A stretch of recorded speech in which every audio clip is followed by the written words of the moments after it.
Hey everybody, welcome to Barsha Barsha Barsha on this amazing July 11th at 5 p.m. EDT. We are going to bring our people in today. I hope everybody is having an amazing day. I see a lot of friends down there, which is always nice. Woohoo! All right. Hey everybody. We have a great show. Thank you for clapping. Thank you for clapping. Thank you, thank you, thank you. I have my friend Terry WOLLMAN, which I will give a real intro to, co-hosting with me today. And we are, of course, listening to the lovely Wait Bot music for the next minute of your life. So, Terry, what key is this in? Do you know? Terry will grab A major. Thank you. Thank you, Terry. And you'll see what kind of a show we're having now. Because Excellent. we're having a co-music show. Yes. Excited about that. So I'm going to share with everybody. And then broadcast to the world, which is a great thing we do here on Fireside. And then we will start this amazing show. Don't you like how I'm narrating everything I'm doing? It's just like... Okay, here we go. Woo! I'm going to mute you, Mr. Frank Sinatra with avatar glasses on. Hey. It was some... Hello, everybody. Welcome to Barsha Barsha Barsha. We are live streaming on YouTube. We're here on Fireside. It's July 11th, 5 p.m. EDT in this part of the world. And as usual, my guest on Barsha Barsha Barsha, I write a little Broadway song where I plug their name in, and here I go. Where do you go on Mondays when you want to have fun? Where can you go on Mondays when your day is done? Well, Fireside Chat is where it's at. Our guests are all the best. So join me in welcoming a real soul man, Terry WOLLMAN. Welcoming Terry WOLLMAN. Even though I know the syllable is not correct. I had to... That was awesome. I had to rhyme WOLLMAN, and I just thought, well, whatever. Okay, Terry, welcome. Hi, Deborah. Thank you. For those of you that don't know, that Terry has his own show on Fireside called Making It with Terry WOLLMAN. That's what he has. And I have tuned in, whether live or on replay, for a lot of Terry's shows. Okay. Terry, can you, in a sentence or so, before I introduce you formally in your bio, tell us why you created this Fireside show and why you called it Making It? The show, I created the show prior to moving it to Fireside. I've been doing it. This is my 6th year. I was on another network, and I was invited to join Fireside. You can say the name of the network. I don't want to. Oh, I don't sorry. need to. That was intentional. I hear no, you. It's no, but thank you for that. Yeah, but thank you. Actually, it was Center Talk Media, and they were the ones who invited me originally to create a podcast. And when they invited me, right. I gave it some thought as to what I would want to do to make it different and uniquely mine. And essentially, I got together with a film TV director that I work with, Danny Gold, and he we brainstormed it, and he said, "Well, what's the show about?" And I said, "It's about the process. It's about creativity. It's about passion, integrity. It's about the life of a creative, not necessarily just us musicians, but right. creatives in any form, lawyers, mothers, anything, it's this, because it's the same story and everybody has a story. Of course, I slant towards creative artist because that's what you and I do. But it's really about the journey. So that's what the show's about. And basically the name Making It was essentially, for me, it's so interesting because one of my 3 closing questions that I ask all of my guests is, what does making it mean to you?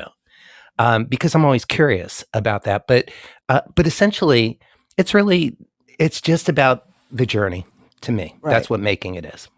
Right. And because it's in that tense, making, it's a constant process. It's not past tense. It's not made it. Right. And the people that I feature on my show, as you do on yours, are people who Yes. are successful and not necessarily financially successful. Many of them are extremely financially successful, but they're successful in having a powerful, meaningful life. That's beautiful. Yes. So it's a present tense, or it's an action to me. It's an action, yes. And everybody who I ask on my show has a different answer for what making it is. So I know. I actually knew the answer to that question, but I'd like you to say it anyway because I think it's such a great idea. Now I'm going to. How did you come up with Barsha Barsha and the third Barsha, which is very powerful? This is good. We're co-hosts, so we can ask each other. I always used to say my name is Deborah Barsha, but I prefer to be called Barsha because I like the last name Barsha, and my father had 4 girls. And there's going to be no more Barshas. So I said, when I go around in my theater, jobs, I always say, just call me Barsha. Yeah. And they go, Barsha, Barsha, Barsha. They immediately do it. I don't know why the whole world knows about the Brady Bunch. I have no idea. In this day and age, because that was a show from the 70s. Sure. But they immediately do that. Okay. Thank you, Charlotte. Thank you. I need to go over your bio here because it's insanely impressive. And I've been delving into the music part of it. And as you know, we all have a lot of labels. I said composer, producer, but there's so many labels you have. Even though I don't love labels, you have to present yourself in the world. They're helpful. Right. Although they can be very limiting and restrictive. Okay, so here, let's just talk about it in this moment on this day and where your head is at today and your heart. Mm-hmm. If I had to put those labels in order, guitar player, composer, performer, what order today, I'm not saying it would change tomorrow, would those be in? It would change tomorrow, and it was different yesterday. Yesterday, I was a guitar player. I would say artist, producer. And I would say artist first because of just the life, the lifestyle, and but the producer, composer, arranger, guitarist, those things continually shift positions by the hour. Yeah, that is true. And one of the reasons I'm excited to talk with you is because we're both music directors. Right. So we both understand what it's like to wear many hats simultaneously. Yeah. And to be able to switch those hats quickly. And do what's needed.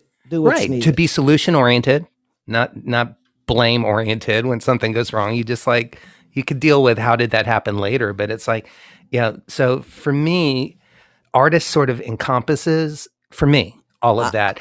And my mentors, by the way, the people that I wanted to be, or that showed me that it was possible, were Quincy Jones, Dave Grusin, Joe Sample. Oh yeah, who was a personal mentor to me because I worked with him in the 80s and he played on my early records and really showed me what it takes to be a great artist. Okay. And that encompasses all of those things. That is an amazing answer to put artist first, because as we know, artist is not necessarily determined by who hires you. No. It's who you are and in the world, and then well, I want to go back on your journey. This is you're very similar. We don't know each other that well. No, we don't. We have mutual connections. Musicians, we have mutual connections, but there's also a thing with the language of music. I mean, anyone who's listening who's not a musician, I want you to identify, but there is this weird thing when you listen to someone's music, you go, oh, okay, I see. Now, I want to just say, you listen to the eclectic background of Terry WOLLMAN, okay? So you've performed with Billy Preston, Dionne Warwick, Al Jarreau, Little Richard, Wilson Phillips, Joan Baez, Eartha Kitt, Joe Walsh, Keb Mo, and Melissa Manchester. Now listen, that's a variety, a smorgasbord of styles. So let me ask you this. I know what you're going to say because you're an artist. Whatever you do with those artists, you bring yourself to, and you also try to tune into where they're coming from. Am I correct in saying that? Yes, we share that perspective because I know that you do as well. I serve the music, You I serve the serve the music. song, I serve the artist, whether it's my song or your song or Melissa or Kevmo or anybody. I also happen yeah. to know from listening to your music that you're very spiritual. You have your own spiritual belief, I can tell. Because Why would you say that? That's interesting. because of a couple of things I listened to, which we'll talk about later, but Okay, also, great.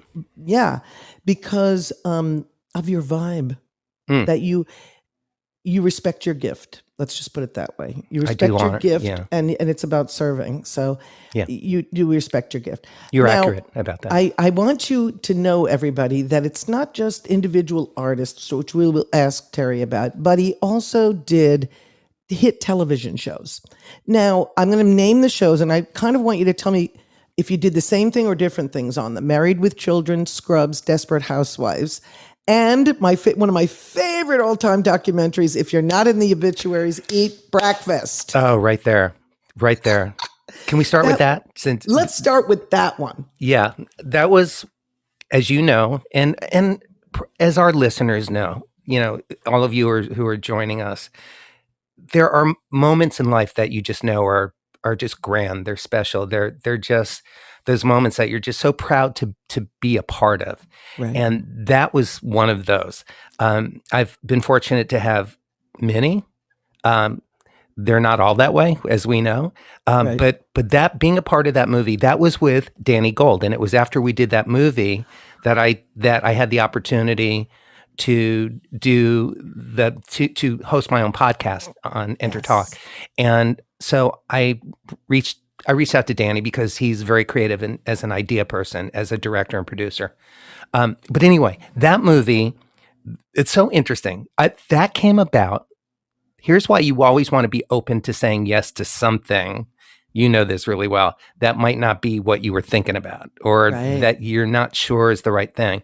I was asked to play guitar and mandolin and be the associate conductor for a play called "When You're in Love, the Whole World Is Jewish," and it was Jason Alexander directed it, and Is that where you know Deborah Hurwitz from? Deborah was the one who hired me to. I was recommended through JT Hornstein, who's a New York choreographer. I love JT. By the way, I produced JT's solo album. If you've never heard him sing, brace yourself. I've heard him sing. I worked with. Listen, this is something we have to talk about offline. But go ahead later. Yeah, but anyway, so Deborah Hurwitz. Basically, we met. We did the long distance phone calls and met, and it seemed like a great match. And right. So I was in Deborah's band, and then there were a couple of days where she wasn't able to make it, so I took over the conductor chair. But it was in a 99-seat theater, and but it just seemed like a really cool thing to do. The director of not the director. Jason Alexander was the director, who was just magnificent.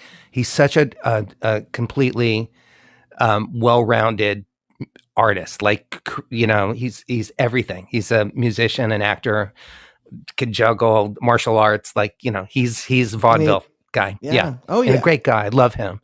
Right. So I thought it'd be great to work with Deborah. I was excited about that, to do the show. And so we did it.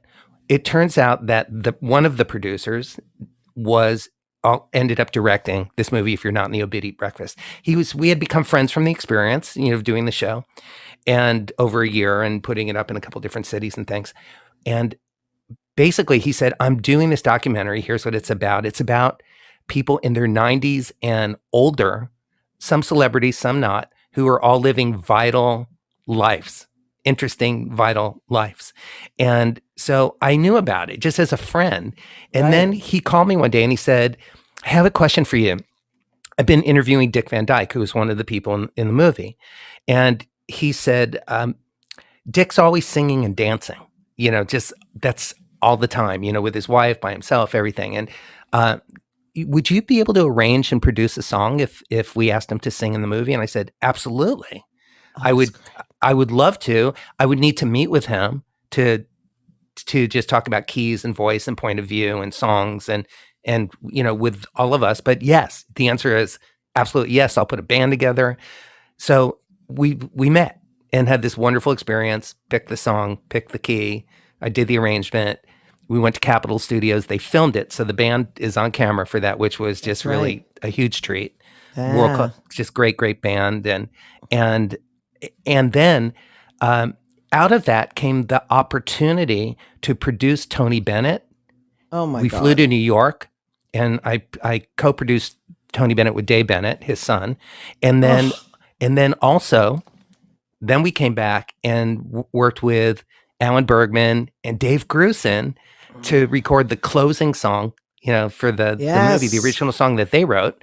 Also, again, on camera, went back to Capitol to do that. So, and then got to meet, go to the screening and then meet some of the people in the movie, celebrities and non-celebrities. And it was just, everybody needs to see this movie. It's just if you so have not incredible. seen this, Carl Reiner, I mean, Carl is the moderator. Mel Brooks. Yeah. I mean, and it was just absolutely beautiful. Absolutely exquisite movie. So that's that. No, yeah. Thank HBO, you. HBO, Emmy nominated, and I was so honored to be a part of it and to end up producing like this trifecta of these amazing artists, and including Dave Grusin, one of the people who I call out as a mentor, because he was a composer. He had his own record label. He had his own record label, composer, producer, magnificent pianist, God, yeah. And like, when people go, yeah, but you're this, you're a guitar player, so you can't conduct a band. You are this, so you shouldn't be able to do that. It's like, watch me. Right. Now you just segue to where I want to go. Okay, so you went to college at Berkeley, which I told you a long time ago that I wanted to go to Berkeley, but there were no women there at the time. And you said, you're right, there were 3. Yeah, there were 3. Well, there might have been 7, but I knew 3 of them. And we're going way back, everybody. We're going back. We are. To 1976. Okay, so anyway, but I wanted to go to Berkeley because it was better than Eastman. I love Eastman School of Music, but the fact is, that's not who I was. I was a singer-songwriter. Yeah. And, blah, blah, blah. Okay, so training. So so what were you trained as and what was your degree in? I left school. I didn't get my degree, but I don't care. So, but tell me your experience at Berkeley, and then we're going to fast forward. Okay. By the way, nobody's ever asked to see my degree, which I find kind of... Me either. Yeah, right. So it gets held against you, I think, perhaps if you don't have one, but if you do, nobody really cares. I got a degree in arranging. So I have a Bachelor of Arts degree in arranging from Berkeley. I studied guitar. Of course, I had started studying voice there as well a little bit, but very focused on learning to really learn my instrument, to learn guitar on a much deeper level, stylistically as well. Yes. As well as technically, because I didn't go there. I'm not a protege. I didn't grow up like out the gate just being this brilliant young could do anything guy. I have a lot of tenacity and determination and hunger and I love music. I have a gift, but I also train really hard and continue to. So, but I always wanted to produce music as well. It's just something I really enjoyed. I also wanted to I never in my mind had this idea of me being an artist. As a matter of fact, I was too shy. So for me to be like on TV, like leading a late night talk show band or having, my picture on the front of an album, my goal is to be the guy in the back of the record when you flip it over, look it up for you young ones. Remember when we used to read album liner notes? Right. And I always, yes. And so for me, my goal was to be one of where would say guitar Terry Wollman, song written by Terry Wollman or co-written by Terry Wollman, strings arranged by Terry Wollman, produced by Terry Wollman. That's how I envision myself. I had zero desire to be in front of the stage. I wanted to be touring, like with Billy Preston, my very first tour. Yes. I was the guitar player. I mean, what a thrill. Oh, God. And what a learning experience. I mean, you just to get shot out of a cannon. Yeah. that was that experience. But how old were you? Well, it's 1981. I was like Wow. in my early 20s. I was probably 22, 20, maybe 23. Yeah. That was the Yeah, age of my first tour too. Yeah. yeah.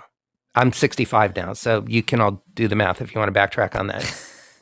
And then punch in how old I was. Yeah. So I turned 21 in Boston, and when I was in college, so I remember that. So it was the year, possibly two after that. Right. Yes. Okay. Can I now listen? My style, sometimes I can't remember. I kind of break in. I'm not interrupting you. I'm just like so excited. You can interrupt me all you want. Okay. This is your party. Because I'm so excited that you're on here, first of all, because of your show and because of our musical mutual friends and people we've worked with. Okay. So let me just back up. So were you contributing music or music supervising, Married with Children, Scrubs, and Desperate Housewives? What were you doing on those shows? Great. All different. Thanks. Because I had forgotten what were the first three questions. Married with Children, one of my first TV credits, I was a guitar player on Michael Andreas was the composer for the first couple of years for Married with Children. And a dear friend of mine, he played sax in my band, my local band playing in clubs in LA. And he got a TV show. So I was a session musician and played guitar. I was not a contributing composer on that. So I did that for a couple of years, and it was a thrill because it was a great show. Scrubs.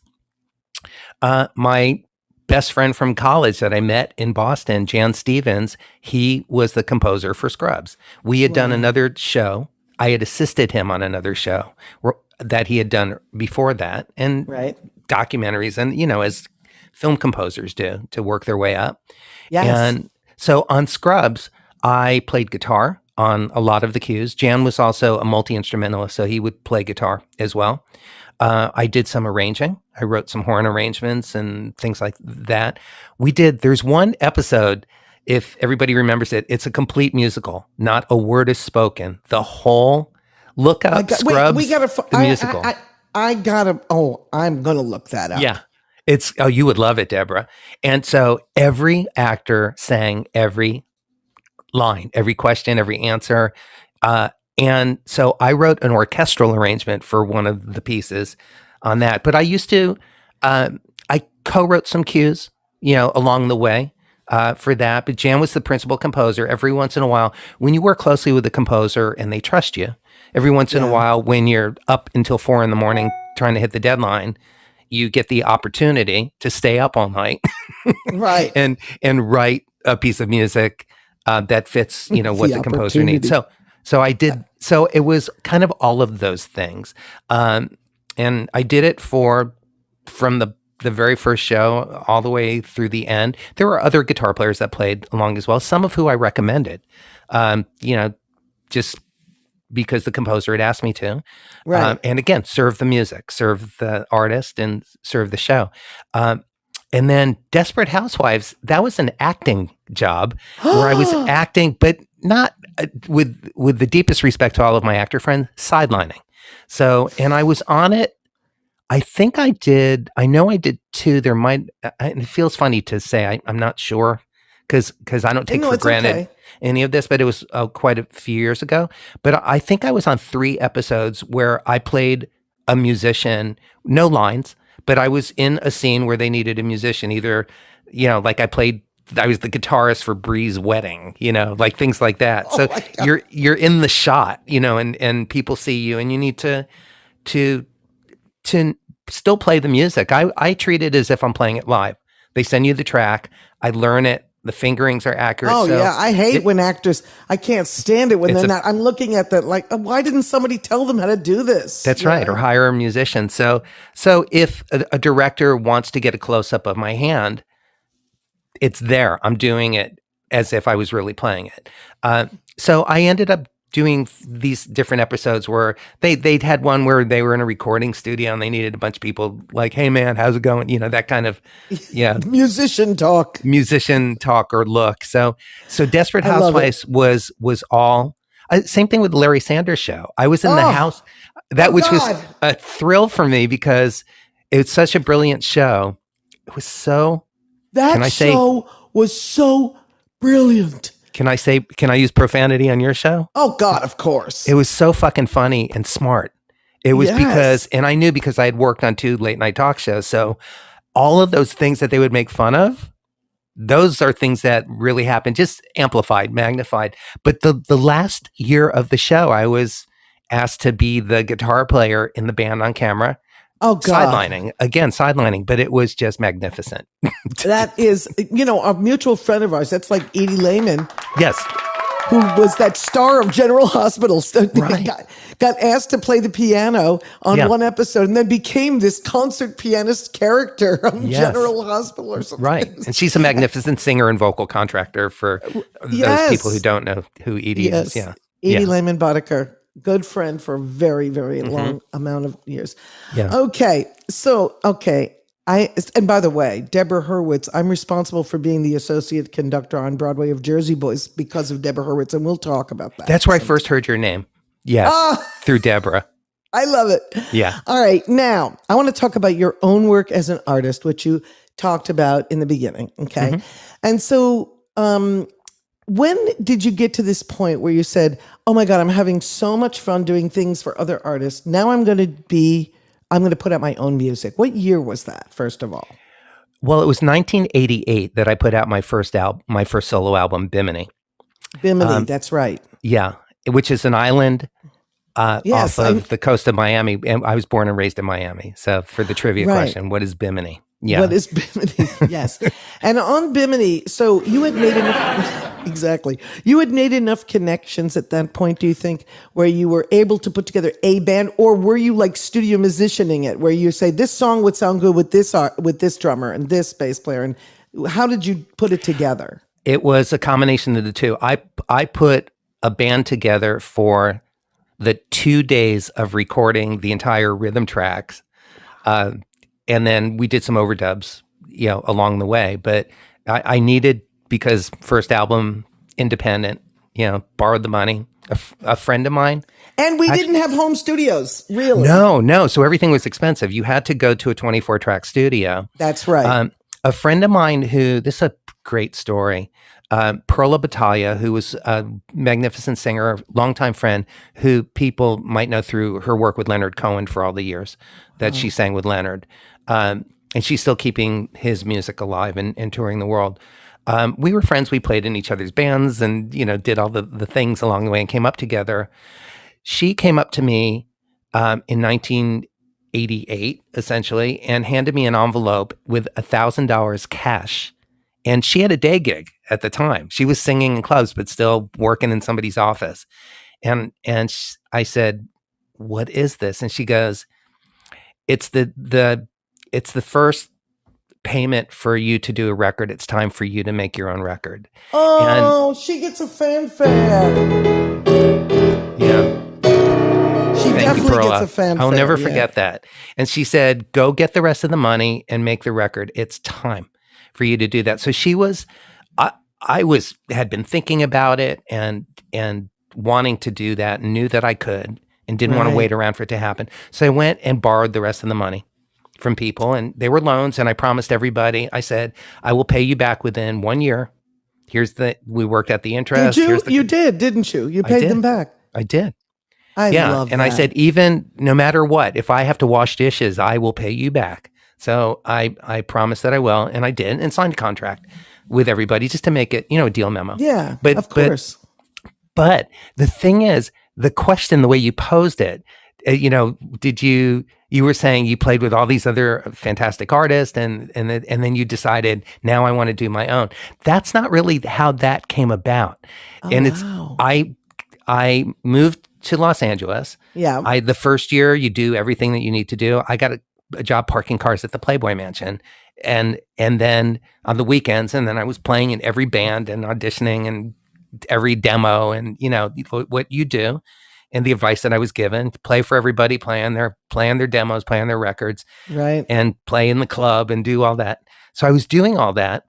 I had these two remarkable opportunities where I started working with Joe Sample and the Crusaders, Oh, working with them, basically assisting Joe, which is how he became my mentor. I ended up playing on one of their records, which was sort of, it was a thrill, but it was an aside because I was there like arranging young, can you check the chart and make sure get everything off to the copyist. Yes, and we didn't have computer generalized. No. We didn't have Finale Sibelius. You were doing it by hand. I just want everybody to know this. Go ahead. Yes. Or drive, and no fax machine. So, or driving at, after the 10 p.m. session was done, getting in the car and driving with the handwritten charts across to the other side of town to get it to the copyist who stays up all night.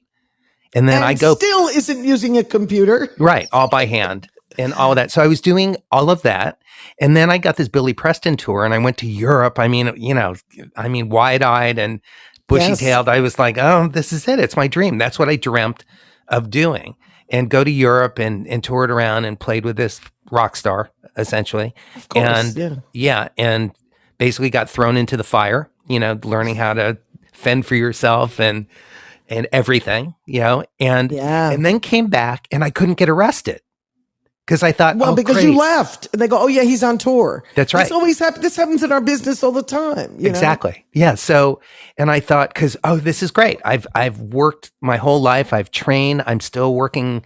I'm focused. I'm taking care of myself. I'm being healthy. I'm not being stupid and taking drugs and dating every supermodel. It was like I was on the ball of just like getting to make music with the best people because, mind you, I drove from Miami in my Honda station wagon from Miami to Boston to go to college. And then I packed my Champion juicer and my acoustic and electric guitar and some books and clothes and drove cross country to Los Angeles, Okay, too. Now I got to ask this question because people ask you all these different things. We're old, but the point is we're still alive, vital, and working. Yeah, very much so. I want to ask you if you had parental support. No. This is an important point. No. Okay? Yeah. So if it's not too deep or heavy, when I'll you share it with said, I want music, what happened?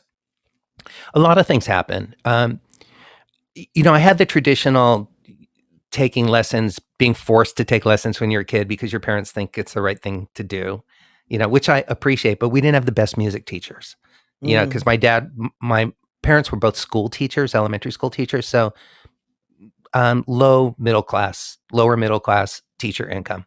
And then my mom became a housewife too, so single income, 3 boys. Which is fine. We all clean pools and mow lawns. Where are you in the line? Where are you in the line of boys? I'm the middle kid. Okay. But that's also an interesting dynamic because my older brother, who's a year older than me, Scott, was adopted. So he's first in line in the older brother. He's the first son, but then I'm the first genetic son in the family. But which was never really dealt with.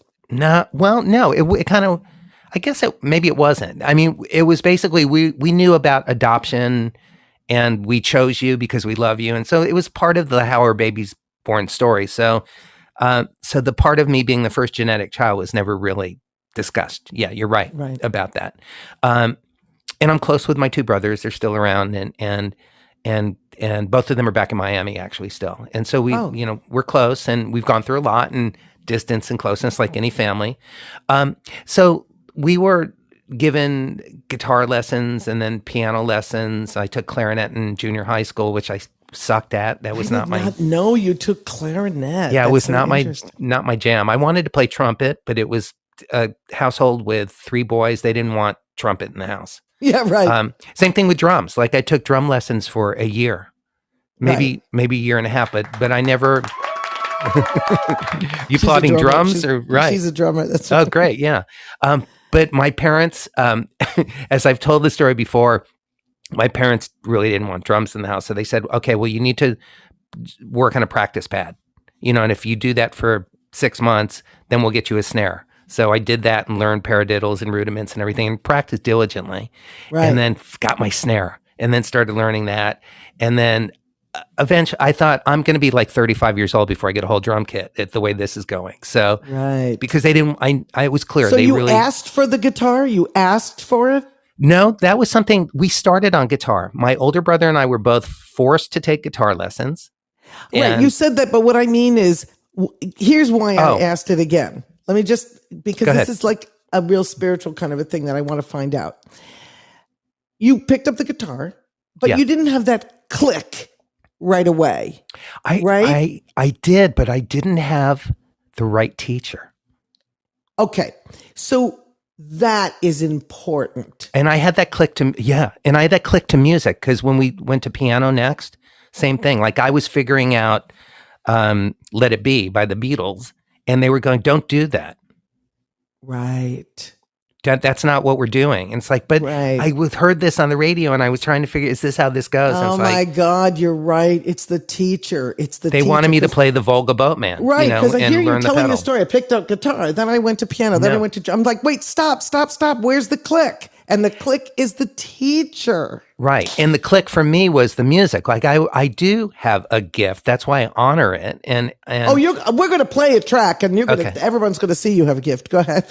But I see it as a gift. It's not that I'm gifted, but I've been given a gift, as you have, and so many of us have. And some people work harder than others to nurture it, and some people just are completely born gifted. But the thing is, I kind of moved around through instruments, but I always loved it. I loved it. But I just was struggling I didn't have the right teachers at the time.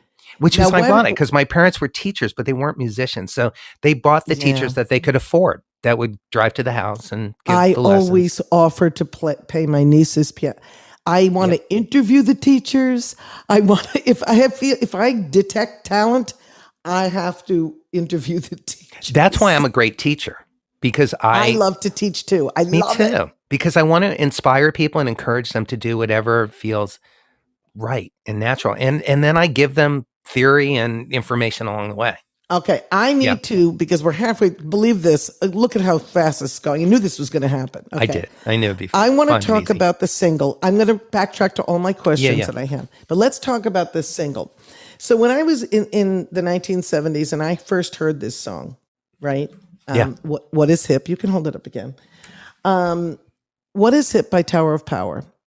I was freaking out about this song. I don't want to give away too much, because I want to talk about your version of it. Right. So you, as an instrumentalist, of course, the original What is Hip has phenomenal lyrics. Oh, it's amazing. And I'm going to go, I want to ask you an opinion on something. Written also, can I shout out Doc Kupka, Yes. Emilio Castillo, and David Garibaldi are the writers. I love when you give credit where credit's due. I'm very bad at that sometimes, and I get mad when it doesn't get done for me. Well, so they wrote that iconic song, and everybody in Tower of Power who played the crap out of it, this iconic song that we all love. Yeah. We got to talk about that bass part in a minute. Anyway, yeah. Because that was, I'm going to play Terry Wollman's version. I'm not going to play the whole thing, but you have to get it. Okay. What is Hip? Okay. The Terry Wollman version. And do you just go by Terry Wollman or the Terry Wollman Band? It's just Terry Wollman here. It's me, Terry Wollman. It's you. Did you produce it and everything? Okay, I produced and I wrote the horn arrangement. You did everything. Here we go. And remember, he's a guitarist that effectively, this is what I feel, took the essence of the lyrics of this song, not just the music, and put it in to this version.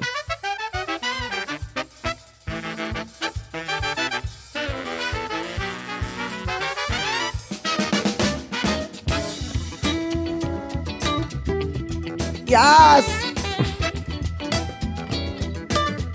If you could hear, the guitars are going back and forth.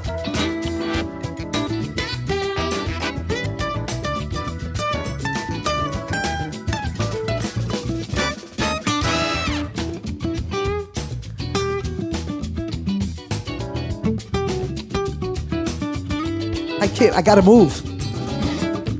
Me too.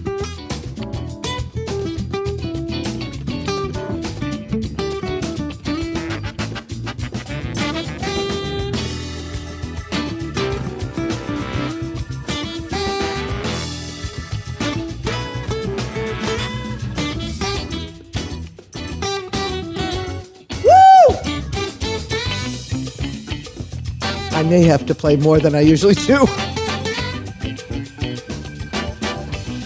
What's happening?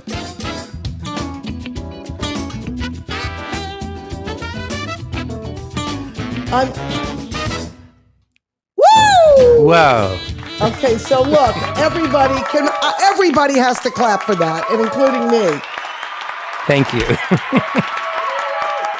I'm going to tell you, That means a lot to me. Thank you. I just want to say, I've worked with George Clinton. I worked with those. Yes. I worked with the Brecker brothers. I wrote a song with Randy Brecker. You know horns and funk. I know horns and funk.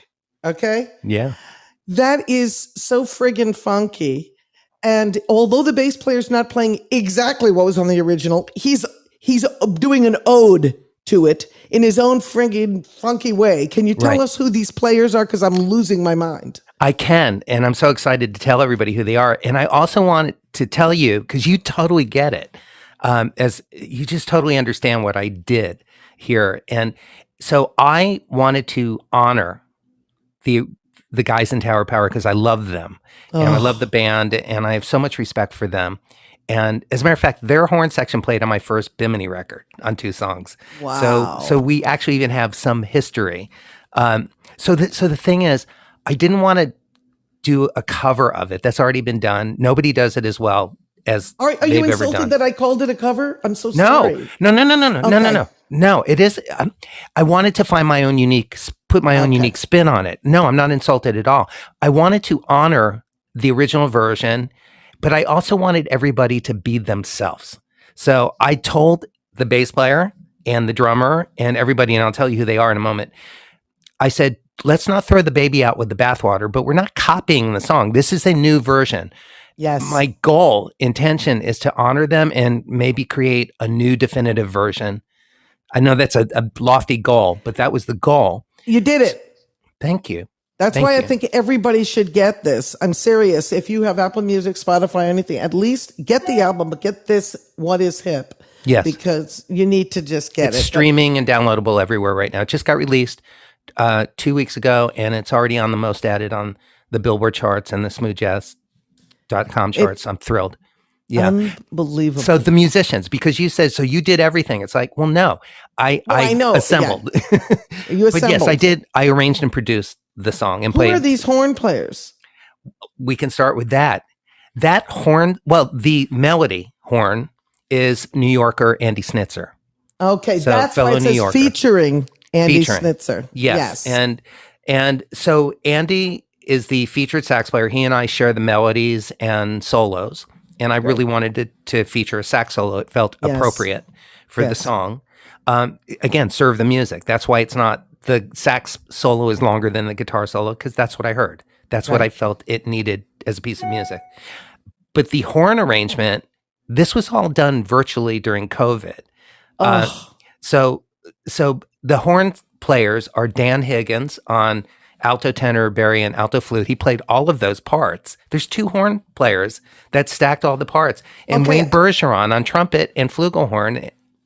Okay, I just need to say something. It was so tight that I thought it was a synthesizer first. I was like, wait, because that's what we tried to do. But it was so like, boom. I was like, I had to listen like 3 times. Listen again now that you know that was 2 guys stacking all of those parts that I wrote. Okay. They're the best of the best in the world. Yeah. Those are the guys that Jerry Hay uses for his horn sections. Remember Sea Wind? Are you kidding? Jerry Hay was another person who was a huge influence on me. And as an arranger, Tower Power and Sea Wind that's where I learned to write horns. Besides where the notes were in school. Yeah. Yeah. Tower Power, Sea Wind, and Earth, Wind, and Fire for me. Oh, well, yes. Yeah. Some of that, which is also Jerry Hay too, for the later Earth, Wind, and Fire. I used Jerry Hay on a George Clinton album. I'll tell you that sometime. But anyway. I can't wait to hear that. So the musicians, here's how this song came about. So I came up with the arrangement. I hadn't written the horn arrangement yet. Right. But I wrote the rhythm section arrangement, with guitar and sax melody, and figured that out. I recorded all of those percolating guitars that you pointed out in the intro. Yes. The electric guitar parts, the rhythm parts. Can you tell for people that aren't musicians, so we're talking about the rhythm guitar as opposed to the solo guitar. The solo guitar that's in the middle, that is the featured melody and solo, but mixed off to the left and the right are these other parts, keyboard parts and guitar parts. And I wanted it to be really funky. And so I played these 2 different complementary electric guitar parts recorded in this room here in my home studio. and did it to like a drum loop so that it felt good. You know, I found the tempo Yes. and everything that I wanted. And then I added the talk box, like the old Peter Frampton. Wait. Yes. I want to see how good my ears are. It's 1 click or 2 clicks off from the original tempo. Am I right, wrong? What's happening? Yeah, it's a little faster. Yeah. I knew it. It was a couple. Yes. Yeah. Okay, go ahead. And I'm really like, you know, for picking keys and picking tempos, I'm really like the perfectionist. I want to find like the perfect groove for everybody to just lock in and for the audience to lock in and like you said, not be able to sit still. So I did all of that. And then I thought, and then I reached out to the keyboard player that I had worked on other records with, who plays in my band, Greg Manning, who's a chart-topping smooth jazz artist and great artist. Yes. So I went down to his studio and added the keyboards, you know, the clavinet and the Rhodes and the B3 and everything. And then thought, okay, now I'm going to get the rest of the band together and we're going to go in the studio and just play live. And it was right before COVID hit. But so, you know, it was about 2 years ago. This is the longest it's ever taken me to make a record. Of course. And to make it feel the way it feels, as if we were all in the room together. But my friend, Will Lee, who is another New York musician. He's one of my friends too. What are you talking about? Of course he is. So Will had reached out. He's the bass player on this track. So I can't take it. I got to text him. All right, go ahead. So Will had reached out just to say, hey, Sandrine and I are going to be in LA for 2 weeks or to do some business and let's have coffee, you know? So we, you know, my wife and I said, yeah, absolutely. That'd be great. And then I thought, well, maybe Will would be available to play on this. So I asked him because I thought he'd be great for this. Yes, he would. And he is great. He's perfect. And so we got together and went to John Robinson, J.R. Robinson's studio. He's the drummer who plays on my records and has played on, all these guys have played on everybody's records and hits. Yes. So we got together and played live bass and drums with Willie and JR in the JR studio, which is set up for that. And we added bass and drums. So that brought the live element to what we already had, which was kind of live anyway, you know? So, and it came out great. It was amazing. And just, you know, it had all this fire. And again, I said, let's not throw the baby out with the bathwater. Like for bass, we're going to get specific for a second. You can still play the 16th notes that Rocco played on the original, but don't just do that. Be you. I want this to feel. He deviated. And it was, well, I should have known, Will. My God. Yeah. So, and same thing with JR. It's like, you don't need to play David Garibaldi's part, the drummer from Tower Power, who is one of the best drummers in the world. But I just thought, well, if I wanted to do the original, I would get David. You know, I would ask if he would play it and hopefully he would say yes. But I thought I want to put my spin on it. So I want to bring in new blood and bring my interpretation, my vision to life and let everybody truly be themselves. So that's how that happened. And it's an ironic song because the lyric is so ironic. The song is hip. Yes. Yeah. Right. What is hip? And they're saying, so you want to jump out of your trick bag and ease on into a hip bag, but you ain't just exactly sure what's hip. So you start to let your hair grow, spend big bucks to copy you a wardrobe, but somehow you know there's much more to the trip. Yeah. What is hip? What is hip? And by the way, when I was recording the melody, what do you think was on my music stand? The lyrics. I love that I knew that because then it gets to the end. The irony of the end is, what is hip today might become passé. Yeah. It's just for a bunch of fusion jazz people to write this lyric. It's theatrical. Yeah, isn't it? It has an arc. You know what I mean? And this is I do. And that's why I think we're all just drawn to it. It's got sweat and guts but it's the lyrics are so cool. The lyrics are so hip. But the thing is, this coming up sometime in this next year is the 50th anniversary of the song being written and released. Oh, you are so smart. Can you believe that? Well, I didn't even know that. You didn't know that? No, this was not like, oh, that's clever. Why don't you? It's just sort of an extra Scooby snack about it that we get to just bring more love to the song and more attention to it. I love this. Also, I want to just say something if I scrub ahead. And I want to tell you who else played on the track. Oh, please do. Before I forget.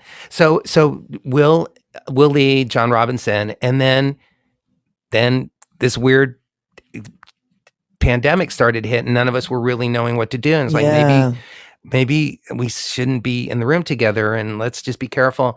So I reached out to Luis Conte, the percussionist. Right. He's got a home studio and I've recorded this way with him before. He added his percussion remotely. And then after that, I reached out to Andy Snitzer. And Andy recorded his part in his home studio. And then after that, I reached out to Wayne Bergeron and I said, I want to do this horn arrangement. And Wayne, boy, this is something. There's a lot of life that you hear in this song, too. I do.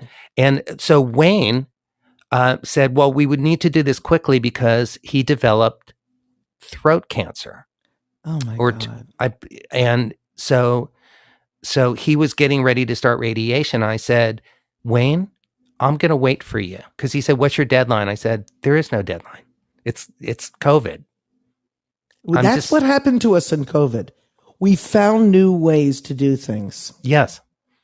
So I said, Wayne, this just get better. Right. Get better. And this is something we can look forward to. And we'll do it when you're better. I love that. So, and it was still COVID when he got better. So instead of going in the studio and putting the whole 6-piece, 8-piece horn section together, he said, I'm just gonna, we did it at home. We did that. And that prompted the rest of this record. There's a whole record that's coming out next year that's called Surface. This is the first single. And this is me literally underwater. This is not Photoshop. And basically to me, it's about, well, what I wrote, because I was asked to write a quote for the record. In many ways, making this album has been an awakening for me. You have to dive deep before you surface. And this whole deep dive into the world stopping, this global reset.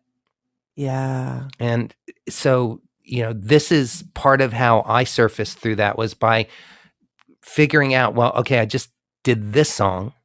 Let me just keep going. And I created a whole record that will be out early next year with collaborations of the same magnificence and intention. And, where people just really sounding like you're all in a room together. And some of the musicians were in India and in the Netherlands and all over the country. This is what happened. So that's the answer to that question. Oh my God. I want to get to so much stuff, but I also, if you wouldn't mind talking about it, your wife, who I've worked with, who's a gem of a person and talented. I found a track, a couple things that you guys did together. Mm-hmm. Oh, nice.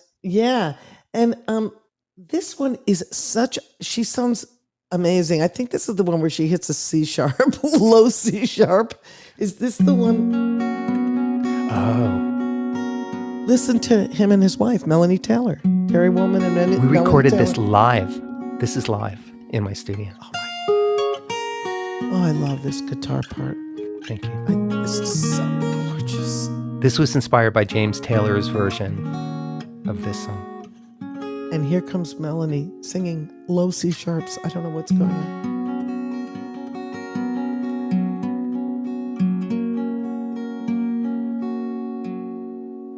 Some children see him lily white. The baby Jesus born this night. Some children see him lily white, with tresses soft and fair.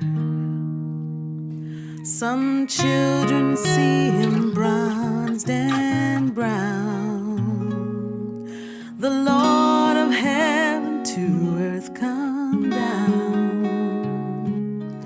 Some children see him bronzed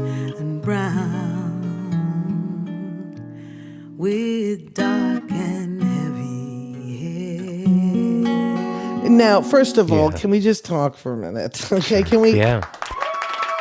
Melanie Taylor. Because, I love this concept of some people see him different ways. First of all, I'm a Jew boo. I'm a Jew. Me too. What? Yeah. I'm a Jewish Buddhist. Okay. Oh, I'm sorry. I'm Jewish. I'm not a Buddhist. So, and then you have a black wife, correct? Yes. And you have this beautiful lyric about how people see Jesus, right? Right? Yeah. Right. Seeing him as a brown-skinned, beautiful, inspirational. I just think this is so beautiful to put out and decide on a song that is going to say that, I was listening to a lot of, so I played What Is It? Fantastic. Then I thought, were you married at the time to Melanie? No. How long ago was that? That's, we'd have to look, I can look it up right now. It's on because I didn't my do album. that kind of research. It's A Joyful Noise. It's my Christmas album. Yes. And there's a picture. It's an all white. It's my white album with a red guitar, but everything's white clothes, white background. And so just go to my website or iTunes or Spotify or anywhere and you'll find it. A Joyful Noise. There it is. A Joyful Noise. Some children see him. Yeah. Which is just beautiful. Absolutely beautiful. Okay. So this is what happens to me. Look, this may have to go a little bit over because I usually do Q&A at the end. Yeah. If anybody has Q&A, please come up. But I'm going to keep talking because I want to try to get in as much as I can with Terry. But if you do, just ask to come on stage and I will bring you up. Absolutely. All right. I want to tell you a Herbie Hancock quote, and I'm sure you might have heard it, but I once was at a place where someone asked Herbie, how do you become a great musician? And he said, become a great human being. Oh, right. And yes. Yeah. And I really, and he practices the same type of Buddhism as I do, by the way. And so, let's say there's somebody listening to this on a replay. I don't know. There are not a lot of people here, but I appreciate this whole audience that's here. What would you say to someone who said that to you? And I mean, don't try to compare yourself to Herbie, but how do you become a great musician? It's not just about practicing, right? It's about listening. What do you think it is?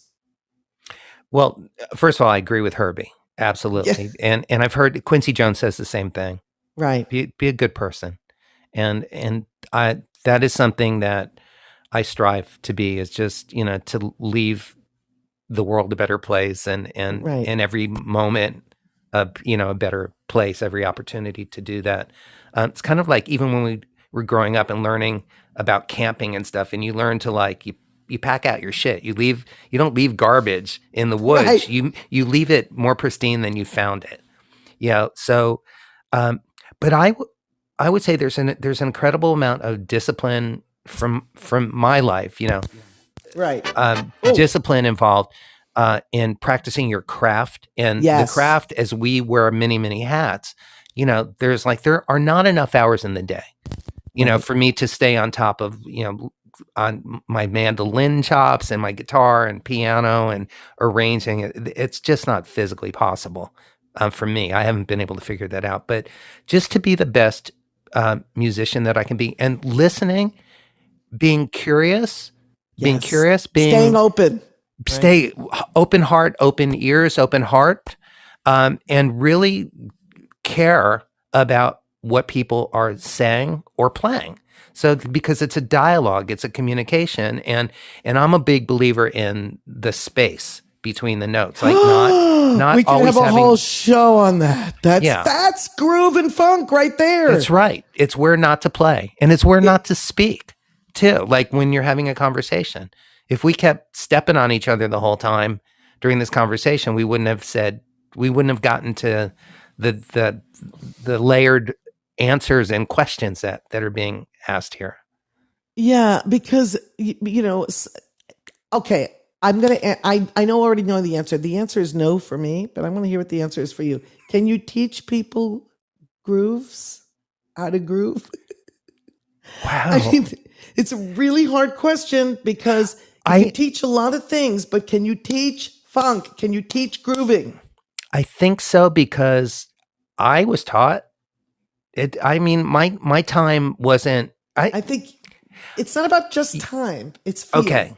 Feel, yeah. I mean, you're right. The discipline of pocket and, with finding your place within a metronome, and that discipline of being able to play right in the middle of it, right on top of it consistently, right behind it consistently, without dragging, that can be taught. But the rest, no, I think it's in you. And I think I think that's like, when we think about back, like the first time we were like just like mesmerized and hypnotized by music, and and my story, one of them is, because I've been asked that in interviews over the years too, and I'm sure you have, is junior high school.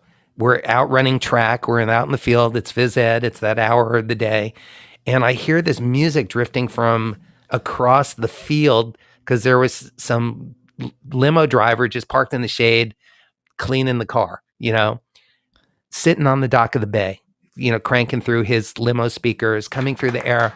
And I literally walked across the field towards the music like a zombie. Like a zombie. I needed, like a moth to a flame. I needed to be near it. I needed to hear what that was.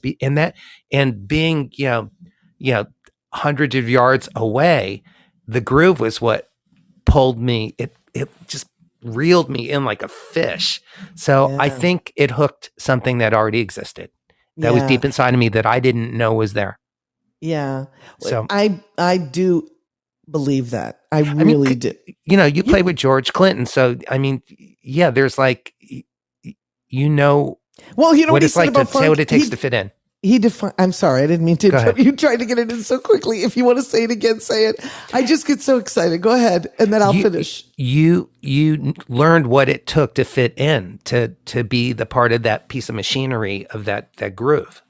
Well, that funk. Yeah, two things happened to me early on. I was playing one of my songs for the Brecker Brothers back when, and Michael Brecker said, "Oh, I knew you had good time from the moment I met you. I didn't even have to hear you play."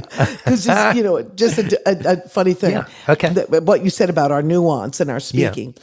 But the other thing is that they interviewed George Clinton on a broadcast that I listened to when I was working with him, and they asked him what the definition of funk is, and he said, "Anything it needs to be when it needs to be that thing." Right. So, what I understand the vagueness of that. Yeah, it's great. And it's crystal clear. It's not just music. It's not just music. You could be a funky person, this and that. That's right. It's like you have to be anything it needs. Yeah, exactly. I have never gone over, but we're going to go over 5 minutes here because I got to get to this. I want to scrub through to the solos. We really are promoting this single. Everybody, What is hip? Featuring Andy Snitzer, and it is Terry Wollman's single. You can find it on all platforms, right, Terry? Yes, everywhere. Anywhere you can stream music, it's there. Okay, I'm going to try. And download. Yeah.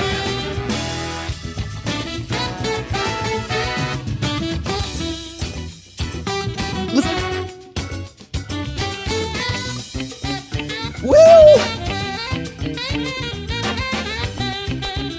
Let me just explain to people. As this is going on, what Will is doing is double stops, which means he's playing two notes at the same time. Yeah.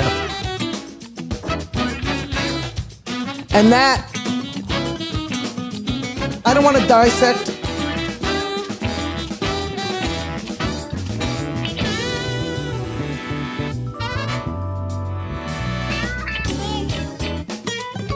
Here's the Terry solo.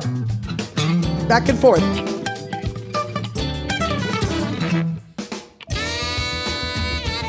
Andy Snitzer, everybody. One and only. Alto flute and flugelhorns.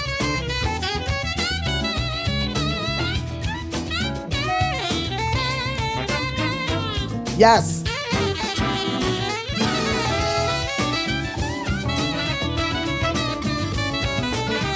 I have to finish this.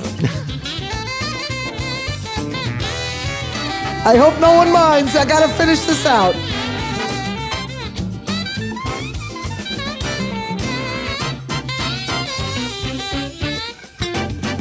Organ. Terry playing organ. Greg Manning. Oh, Greg Manning. Watch out. Here. Blood, Sweat, and Tears. Reference. Woo! Chromaticism, everybody. Chromaticism. sea wind influence there. Yeah. And we take it home.